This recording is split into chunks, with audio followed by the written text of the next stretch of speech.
Perkenalkan, nama saya Sori Novia Dulim, kelas B, semester 2, Prodi Pendidikan Kimia di Universitas Nusa Cendana Kupang. Saya akan mempresentasikan materi tentang uji beda mean satu sampel dan uji beda dua mean independen. Oke, kita masuk saja pada uji beda satu sampel. Uji beda satu sampel merupakan salah satu prosedur pengujian statistik yang ada dalam masalah-masalah praktis statistika yang digunakan ketika informasi mengenai nilai ragam atau varians populasi tidak diketahui. Bila Anda ingin menguji satu variabel dengan jumlah yang relatif terbatas. Tujuan pengujian yaitu untuk mengetahui perbedaan mean populasi dengan mean data sampel penelitian. Oleh karena tujuan pengujian ini adalah membandingkan data satu sampel dengan data populasinya, maka uji ini sering disebut uji mean satu sampel. Fungsi uji beda satu sampel yaitu untuk mengetahui kebenaran pernyataan atau dugaan yang dihipotesiskan dan membandingkan apakah terdapat perbedaan atau kesamaan rata-rata suatu kelompok sampel data dengan suatu nilai rata-rata tertentu. Langkah-langkah melakukan uji beda mean satu sampel yaitu yang pertama, membuat hipotesis. Yang kedua, menentukan nilai T hitung. Yang ketiga, menentukan nilai T tabel. Dan yang keempat, membandingkan nilai T hitung dan T tabel serta membuat kesimpulan. Rumus uji beda mean satu sampel yaitu Z sama dengan X bar kurang mu per tau per akar N.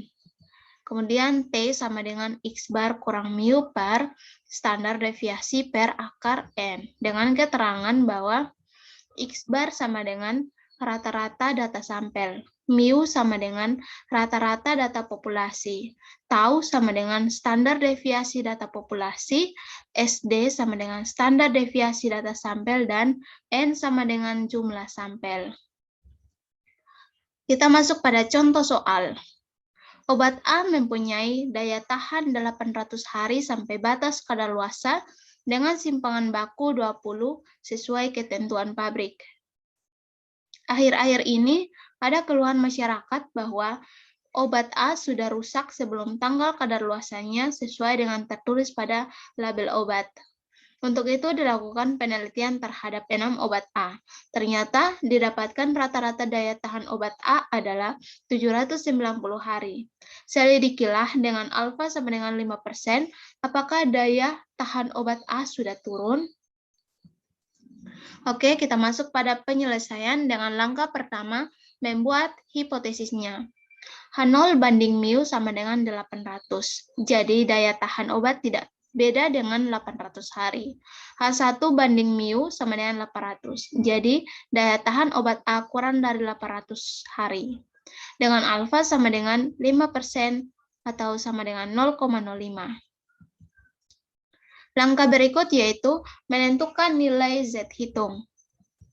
Dengan catatan, apabila tau diketahui, maka menggunakan rumus uji Z. Namun, apabila tau tidak diketahui, maka menggunakan rumus uji T. Nah, pada soal tersebut diketahui X bar sama dengan 790, mu sama dengan 800, tau sama dengan 20, dan N sama dengan 6. Nah, karena taunya diketahui, maka kita menggunakan rumus uji Z, yaitu Z sama dengan X bar kurang mu per tau per akar N. Jadi, sama dengan 790 kurang 800 per 20 per akar N6 sama dengan min 1,225. Pada langkah yang berikut, yaitu menentukan nilai Z tabel. DF atau DK menjadi dalam uji Z tidak diperlukan nilai Z. Terus, nilai tabel yaitu nilai tabel Z kurva normal dan uji satu sisi dengan alfa sama dengan 5%. Nah, karena uji ini satu arah atau ujinya satu sisi, maka kita menggunakan rumus Z1 kurang alfa. Nah, alfa ini diketahui 5%. 5/100 sama dengan 0,05. Jadi Z1 kurang 0,05 sama dengan 0,95. Nah, jadi kita perhatikan pada tabel ini, yaitu ada dua angka yang mendekati atau melewati 0,95, yaitu ini 0,9495 itu mendekati 0,95. Sedangkan 0,9505 melewati 0,95. Jadi yang kita pakai ini yaitu 0,9505. Yaitu pada alfa 0,05 dan Z sama dengan 1,6. Jadi 1,6 ditambah 0,05 sama dengan 1,65. Pada langkah yang terakhir yaitu membandingkan nilai T hitung dan T tabel dan membuat kesimpulan. Jika Z hitung lebih besar dari nilai Z tabel, maka H0 ditolak. Namun, jika nilai Z hitung lebih kecil nilai Z tabel, maka H0 diterima. Nah, jadi dari perhitungan tadi, nilai Z hitung sama dengan min 1,225, kemudian nilai Z tabel sama dengan 1,65. Maka Z hitungnya lebih kecil dari Z tabel, yaitu min 1,225 lebih kecil 1,65. Jadi, karena di sini dikatakan bahwa nilai Z hitung lebih kecil dari Z tabel, maka H0-nya ditolak. Jadi ini kita dapat mengetahuinya bahwa H0-nya diterima dan H1-nya ditolak. Dengan hal ini kita dapat menyimpulkan bahwa daya tahan obat A masih sesuai dengan 800 hari pada alfa sama dengan 5%. Yang berikut uji beda dua mean independen.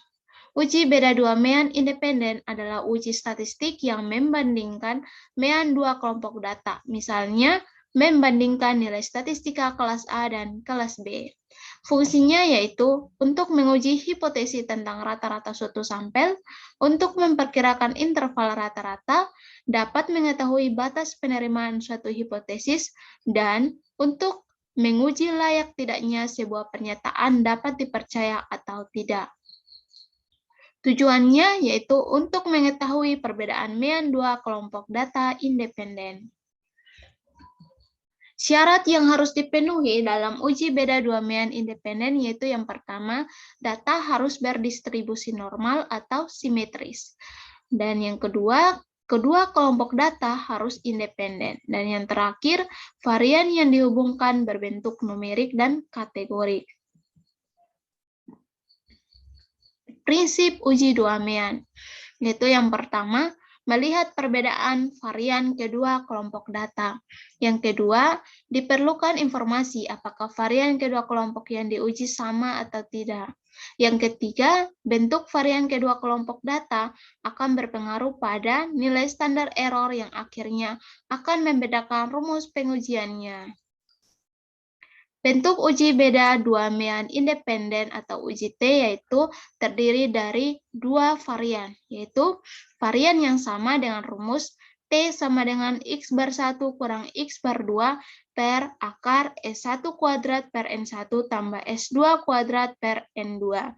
Kemudian untuk varian yang berbeda menggunakan rumus T sama dengan X bar 1 kurang X bar 2 per akar N1 kurang 1 kali S1 kuadrat tambah N2 kurang 1 kali S2 kuadrat per N1 tambah N2 kurang 2 dikali dengan 1 per N1 tambah 1 per N2.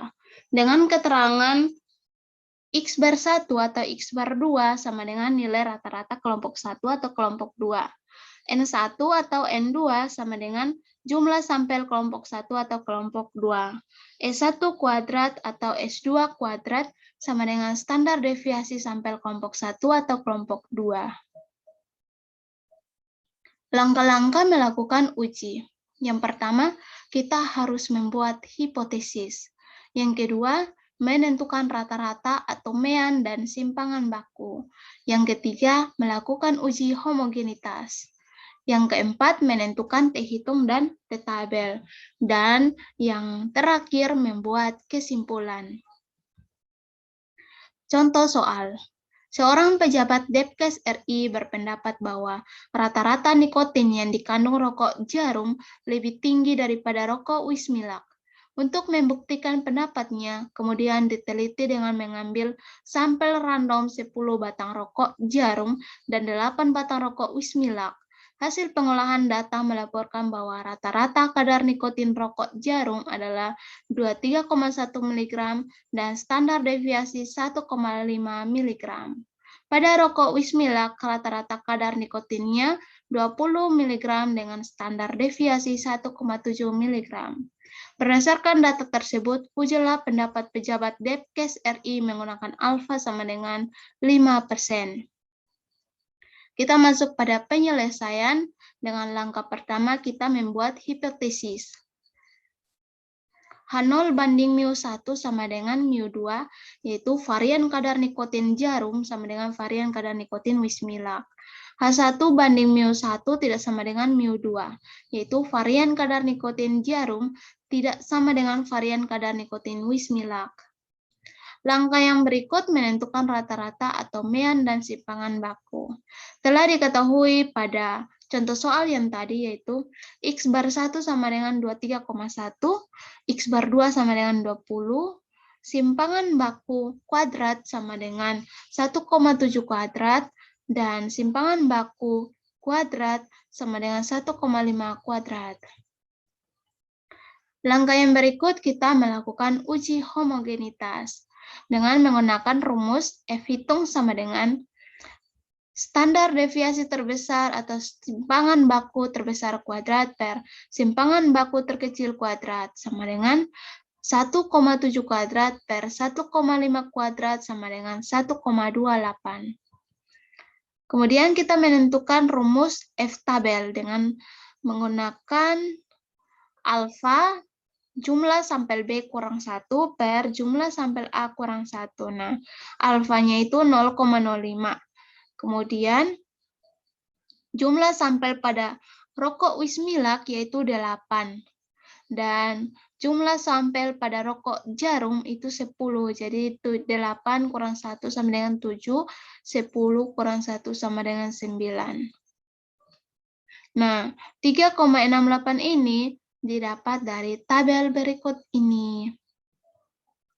Dikatakan bahwa varian yang lebih besar sebagai pembilang, kemudian varian yang lebih kecil sebagai penyebut. Nah, karena 9, yaitu 10 kurang 1 sama dengan 9, itu lebih besar dari 8 kurang 1 sama dengan 7. Jadi 9 disebut pembilang, sedangkan 7 disebut penyebut.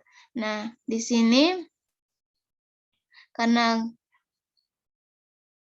dalam tabel ini dikatakan bahwa ini sebagai pembilang dan yang ini sebagai penyebut. Jadi ini 9 sebagai penyebut dan 7 sebagai 9 sebagai pembilang dan 7 sebagai penyebut, maka dapatlah 3,68. Jika F hitung lebih besar dari F tabel, maka data tersebut tidak homogen. Sedangkan jika F hitung lebih kecil F tabel, maka data tersebut homogen. Karena F hitung lebih kecil dari F tabel, yaitu 1,28, lebih kecil dari 3,68, maka data tersebut homogen. Langkah selanjutnya, kita menentukan T hitung dan T tabel. Dengan menggunakan rumus T sama dengan X bar 1 kurang X bar 2 per akar N1 kurang 1 kali S1 kuadrat tambah N2 kurang 1 kali S2 kuadrat per N1 tambah N2 kurang 2 kali 1 per N1 tambah 1 per N2. Jadi kita masukkan angkanya 23,1 kurang 20 per akar 10 kurang 1 kali 1,5 kuadrat tambah 8 kurang 1 kali 1,7 kuadrat per 10 tambah 8 kurang 2 kali 1/10 tambah 1/8. Maka dapat nilai T hitungnya sama dengan 41. Nah, DK itu sama dengan N1 tambah N2 kurang 2. Jadi N1-nya itu 10 dan N2-nya 8, maka 10 tambah 8 kurang 2 sama dengan 16. Nah, 2,120 ini didapat dari tabel ini, yaitu pada alfanya 0,05 dan kemudian DK-nya itu 16. Jadi ini DK-nya 16, maka didapatlah 2,120. Jadi tabelnya sama dengan 2,120. Pada langkah yang terakhir yaitu membuat kesimpulan. Jika nilai T hitung lebih besar dari nilai T tabel, maka H0 ditolak. Dan jika nilai T hitung lebih kecil nilai T tabel, maka H0 diterima. Nilai T hitung sama dengan 4,1 seperti yang tadi kita cakar, dan nilai T tabel sama dengan 2,120. Jadi T hitungnya lebih besar dari T tabel, yaitu 4,1 lebih besar 2,120. Maka kita dapat mengatakan kalau H0-nya ditolak dan H1-nya diterima karena di sini dikatakan nilai T hitung lebih kecil, nilai T hitung lebih besar dari nilai T tabel, maka H0-nya ditolak. Maka dari soal tersebut, kita dapat menyimpulkan bahwa kadar nikotin jarum memang lebih tinggi dibanding kadar nikotin rokok Wismilak. Sekian dan terima kasih presentasi saya.